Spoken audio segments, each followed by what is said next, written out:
violence. Mambo ya kukodesha Nzoia kwa miaka 30 kwa marafiki za kina Wetangula na Ruto, tunasema nini? Tawe. Na sisi tunarudi kotini to challenge the new process ambayo wameanza. DPK leader Eugene Wamalwa challenges privatization of Nzoia Sugar Factory and blames Wetangula.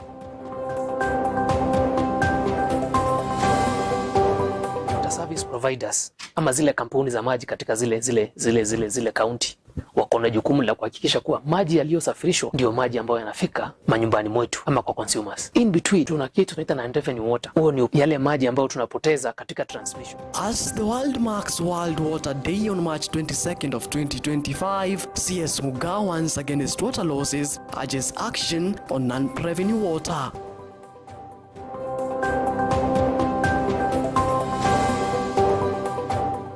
And Super Metro Fleet Scrutiny. A total of 294 Super Metro fleets faces urgent inspection following NTSA's license revocation.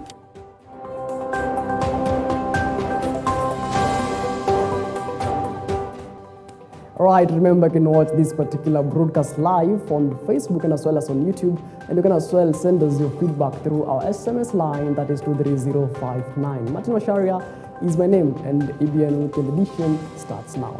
Now, residents of Samburu West are in shock and fear after former Pura sublocation chief Para Lekie. Let's take that story again. And residents of Samburu West are in shock and fear after former Pura sublocation chief Parara Lekiere was gunned down by unknown assailants in a bandit attack on Saturday at his home in Pura area. Samburu Central Deputy County Commissioner Titus Omanyi confirmed the attack, stating that a group of armed bandits stormed Lekiere's homestead, firing at ex-chief before fleeing the scene. Omanyi described the incidents as a clear case of banditry, with the assailants targeting the chief and leaving him with fatal gunshot wounds. Following the attack, security forces launched a manhunt for the bandits, who fled to nearby caves. Police officers, including those from the National Police Reserve, that is the NPR, General Service Unit, that is the GSU, Anti-Stock Theft Unit, and the Kenya Defense Forces have been deployed to track down the attackers. Locals expressed their growing frustrations over the surge in banditry, with many fearing for their safety.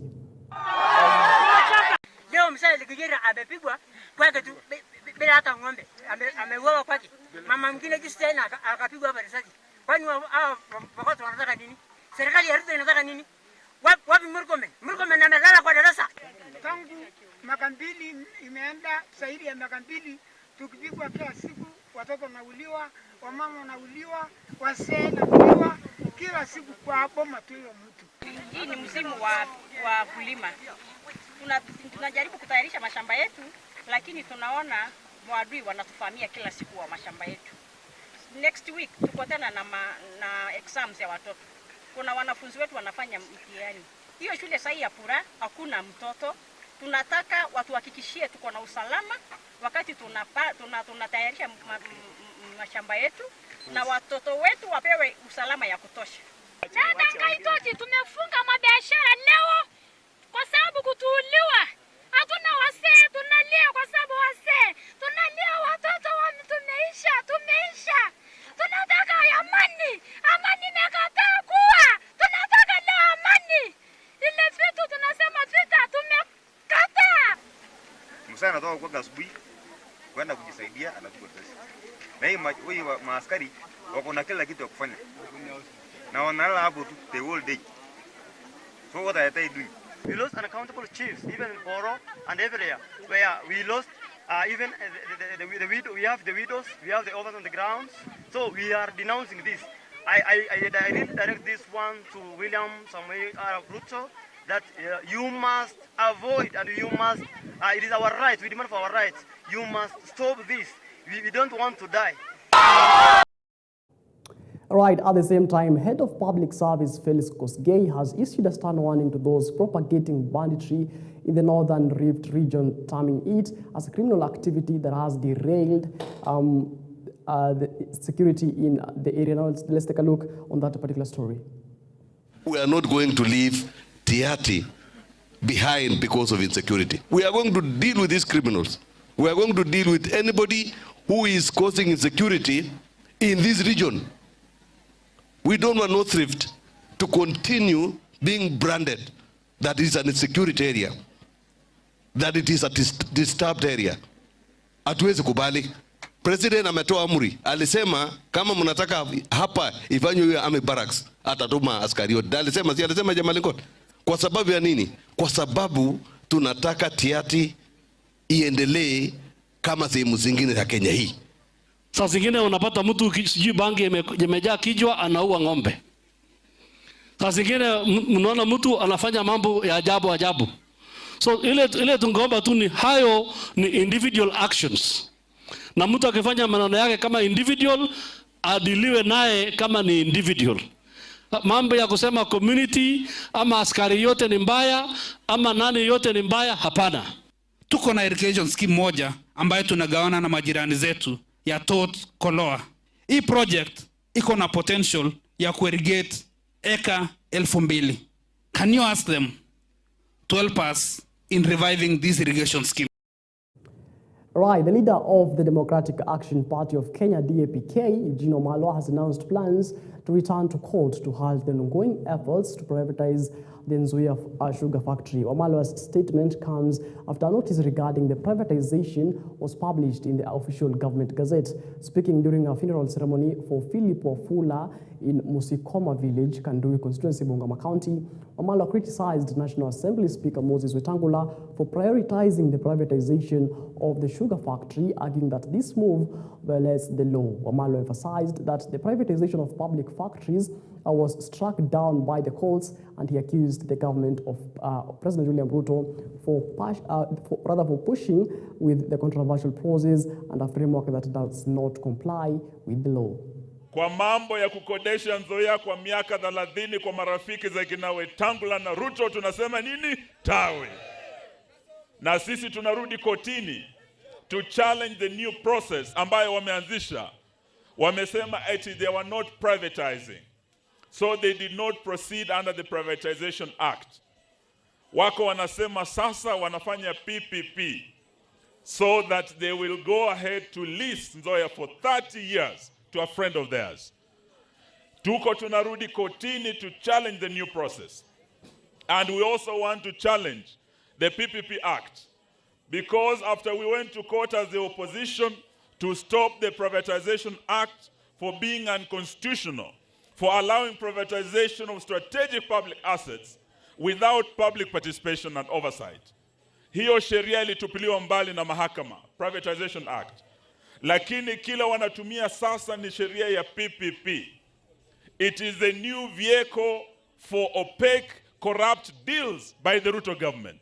So we will be equally challenging the new act ya PPP, pia iwe declared unconstitutional, na isitumike kama gari ya kuchukua mali ya umma na wanauma hawa watu wa Kenya Kwanza. Saa hizi ukiangalia katika kaunti ya Bungoma, serikali ile iko sahi imeuza kila kitu. Iliuza pan paper imeenda, mnasikia saa hizi wanauza Nzoia. Wamekuja Sangalo, wamechukua eka 70, wameuza, wameweka industrial park. Wamekuja hapa Msukuma, ile shamba ambayo ingejengwa hospitali, ambaye tunge expand, wanajenga affordable housing. Na hiyo isidishe. Baada ya hapo wanataka kuuza uwanja ndege.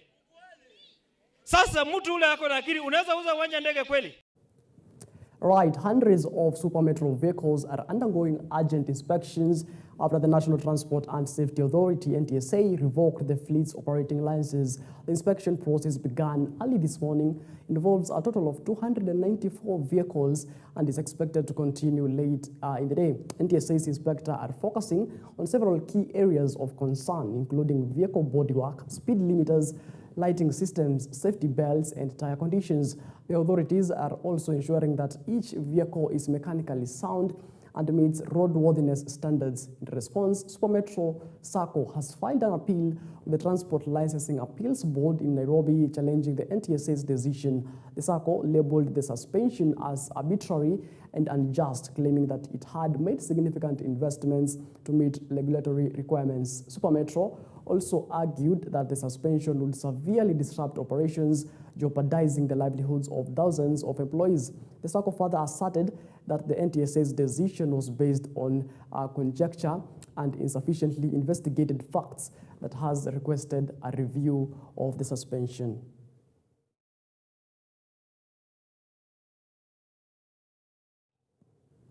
Right, moving on to matters healthcare, the ongoing nurses' strike at Moi Teaching and Referral Hospital, which started 3 days ago, has prompted a strong response from hospital management and several accusations made by the striking nurses. In a statement, the hospital refuted claims that it failed to provide adequate medical cover for its staff. According to management, nurses are covered by comprehensive medical plans through the state health insurance program, that is SHA, in addition to private insurance that extends coverage to their families and dependents. Addressing accusations regarding promotions, the hospital emphasized that promotions are based on merit and nurses who are eligible for promotion have been advanced accordingly. Management further clarified that salary adjustments as per previous negotiations had been made and no salaries were left without increases, contrary to the claims of the striking nurses.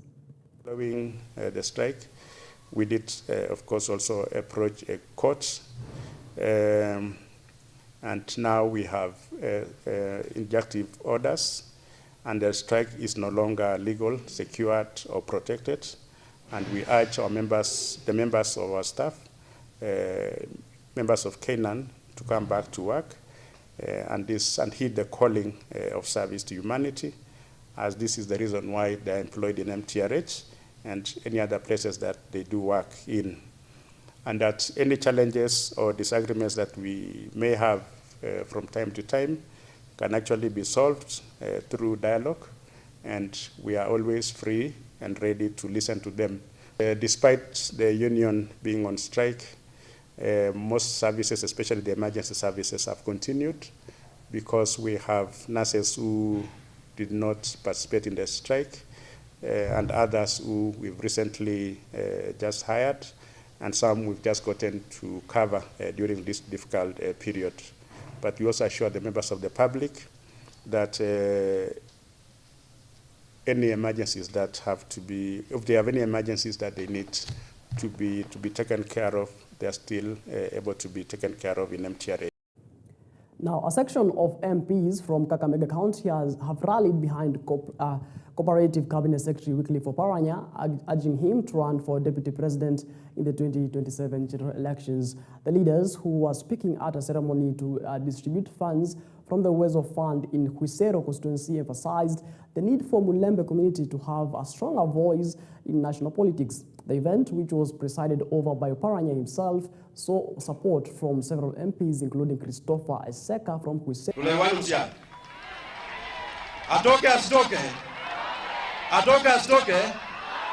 Atoke nje hata yeye akue pale kwa meza.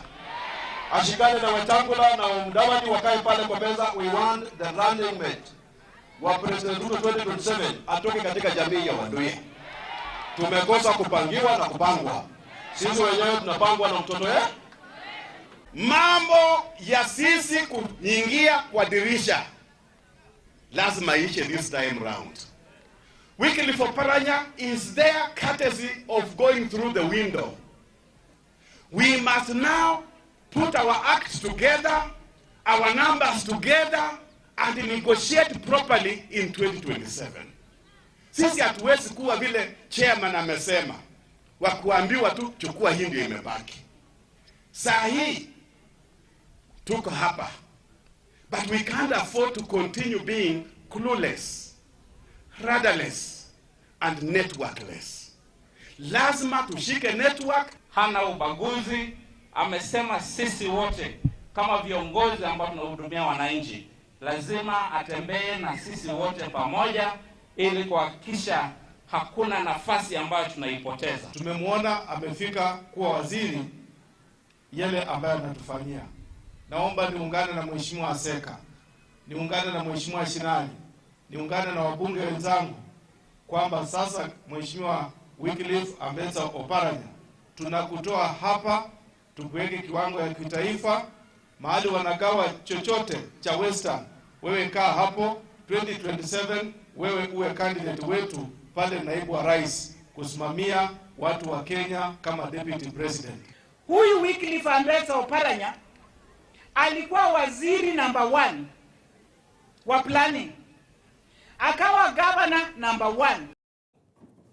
Right, still in matters politics, and Kiharu Member of Parliament Ndindi Nyoro has called on the judiciary to review its decision to halt the distribution of bursaries by members of parliament, emphasizing the impact that this move has on students and education. Nyoro made the appeal during a visit to Weruga, Taita Taveta County, where he highlighted the crucial role that bursaries play in helping many parents support their children's education. In his statement, Nyoro also urged that county governments be given an opportunity to participate in the bursary distribution process, especially for students in need. He emphasized that local authorities could better target support for students from disadvantaged communities.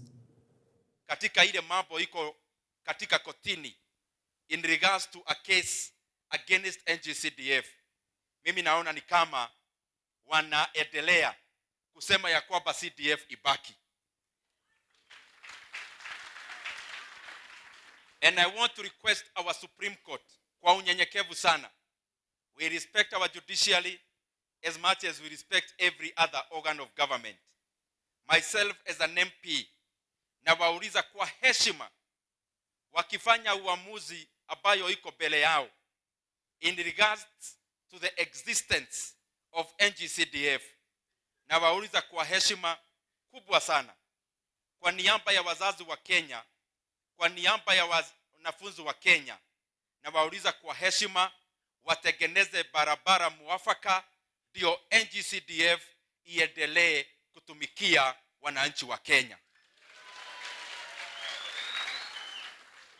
And I'm saying so because there is a court in case, there is a case in court, ambayo inasema ya kwamba NGCDF ifutiliwe bali. Mimi naona ikifutiliwa bali, mwenye kuumia sana haswa itakuwa ni wazazi na wanafunzi ambao wanafaidika katika bursaries ambayo ni ya NGCDF. Na nikiwa hapo kama mimi mbunge, mimi sitaki tujipende pia kama wabunge. Nauliza pia wabunge wenzangu kwa heshima sana, tushikilie pia magavanas wetu na tushikilie pia MCAs wetu. Ile bursaries ambayo inatolewa na county governments, nauliza pia wao wapewe ruhusa ya kuendelea kutolea bursaries wazazi na wanafunzi wa nchi ya Kenya. Nauliza hii kwa heshima sana because I am a product also of a parent ambaye alipitia kwa mashida sana akinipeleka shule. Na kwa hivyo mimi najua kabisa wale wazazi ambao wako na wanafunzi katika shule zetu pia wao wanapitia katika shida. Na kwa hivyo in respect tunauliza mahakama ile kesi ambayo iko mbele yao ya NGCDF waiangalie kwa upana.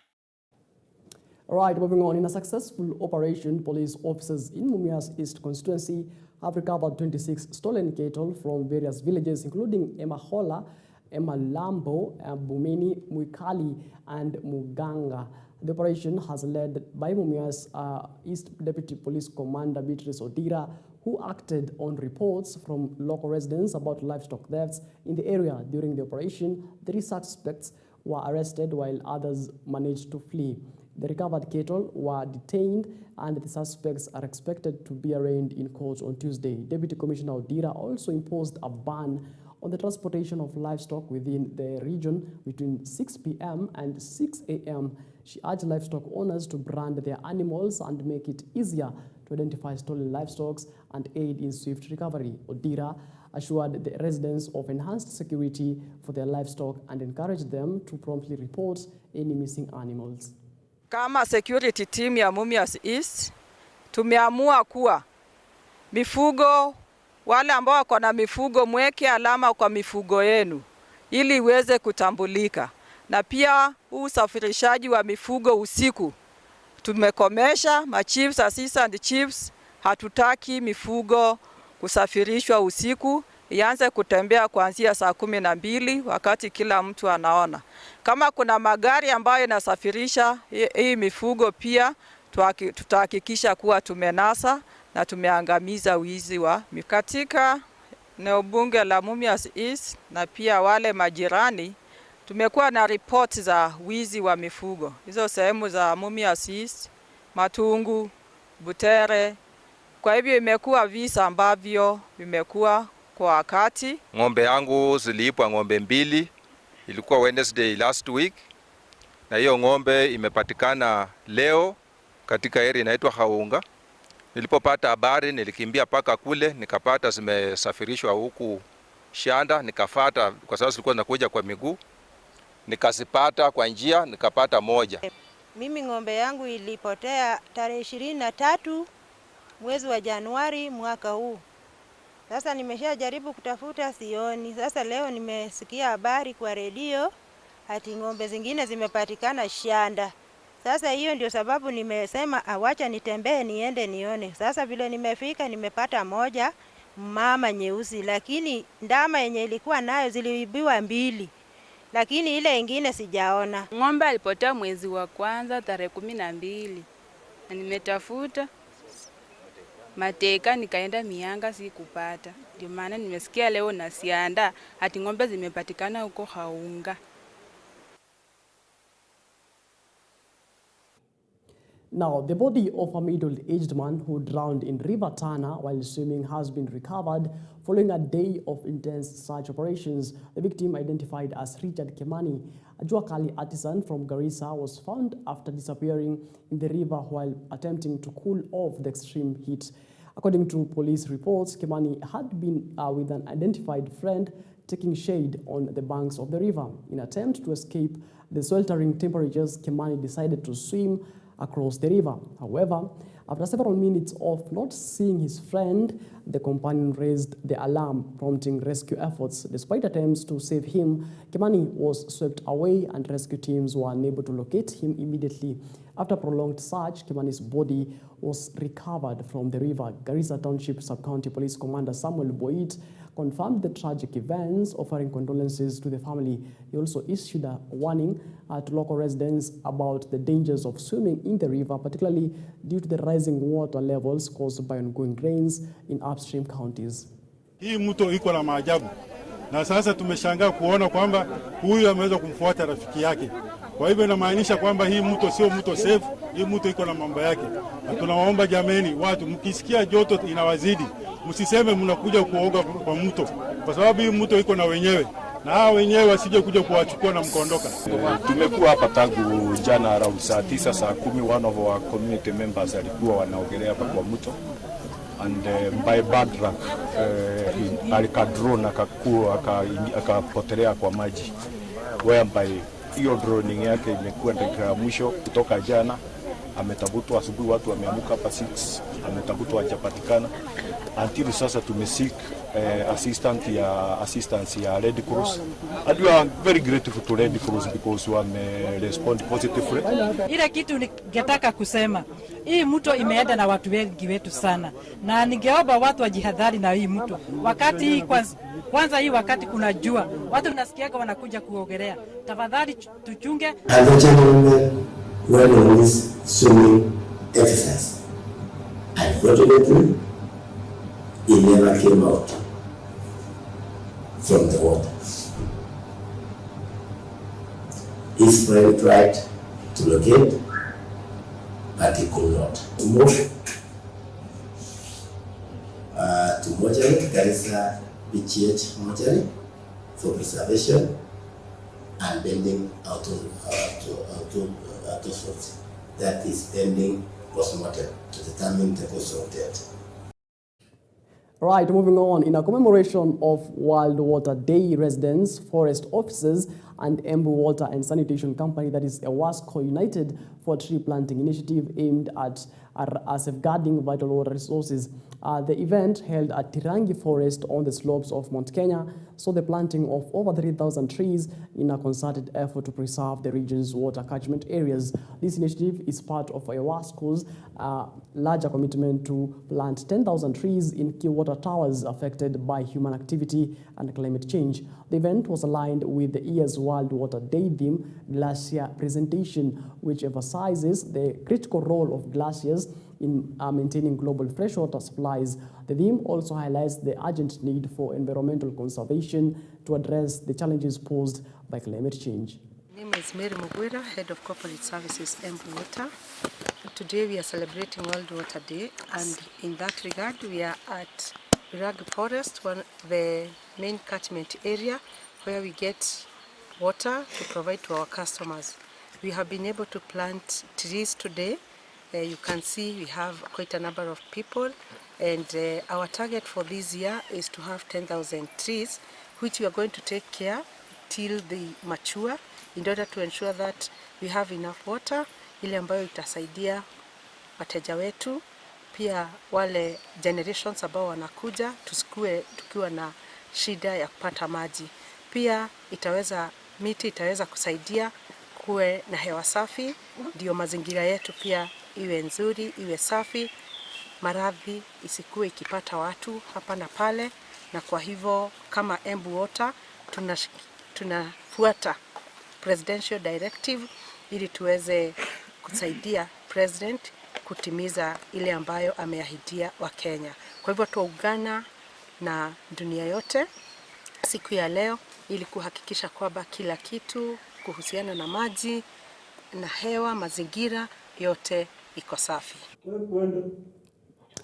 Right, as the world marks World Water Day on March 22nd of 2025, Water, Sanitation and Irrigation Cabinet Secretary Eric Mureithi has issued a stern warning about significant water losses affecting Kenya, with the global theme of the day focusing on the 2.2 billion people worldwide who lack access to safe water. CS Muga highlighted the urgency of addressing water wastage issues in the country. CS Muga expressed concern about the alarming levels of non-revenue water, which refers to water that is produced but not billed to consumers due to losses during transmission.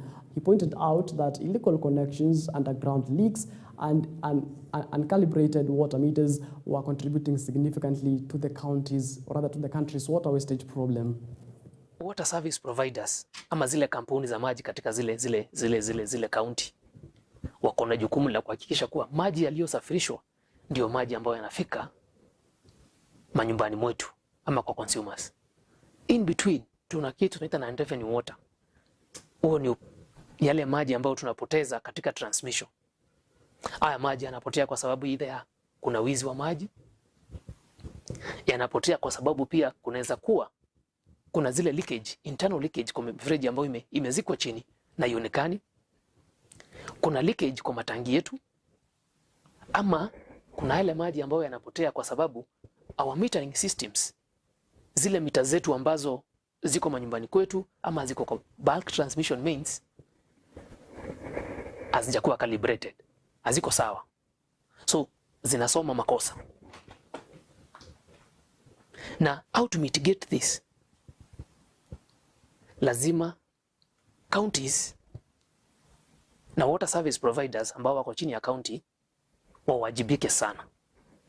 Technical managers kwa zile kampuni, managing directors kwa zile kampuni, zile team zao za operations and maintenance, kwa sababu nationally tunapoteza takriban bilioni 10 kwa mwaka kwa sababu ya yale maji ambayo yanapotea.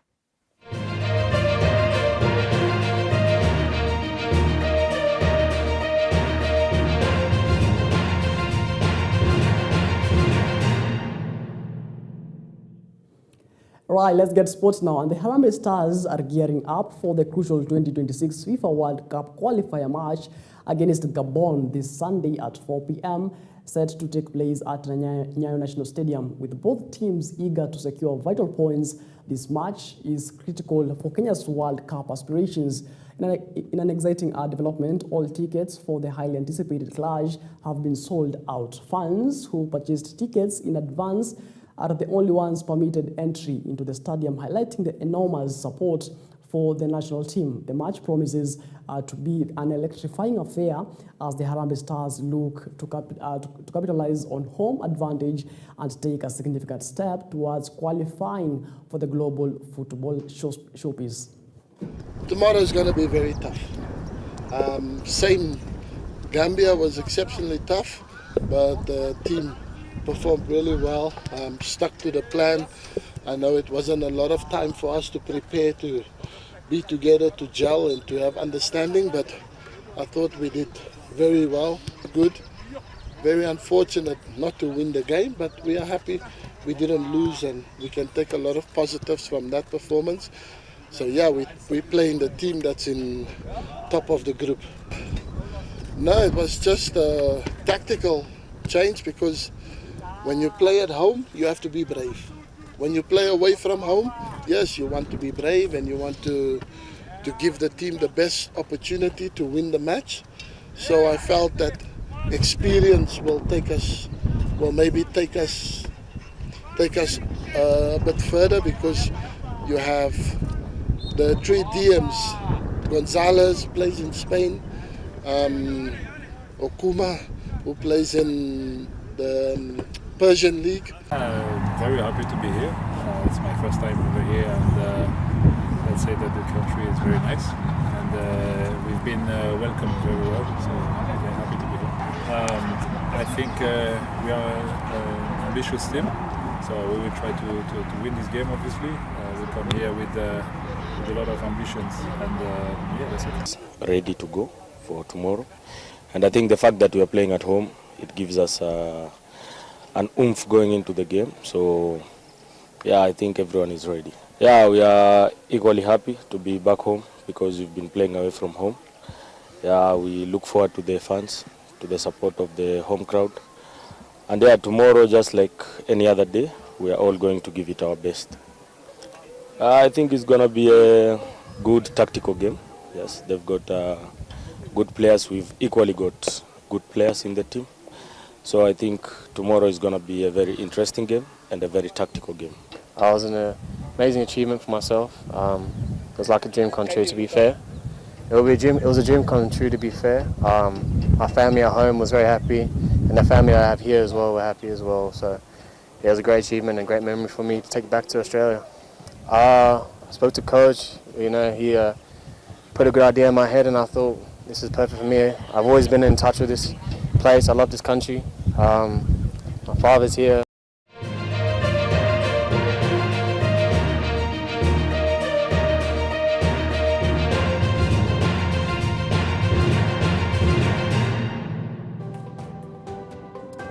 Right, it is exactly 31 minutes past the top of the hour. At that note, wrap up our bulletin here at EBN Weekend Edition. Do have yourself a blessed Sunday ahead. My name is Macharia signing off, and let's meet again when God says we do.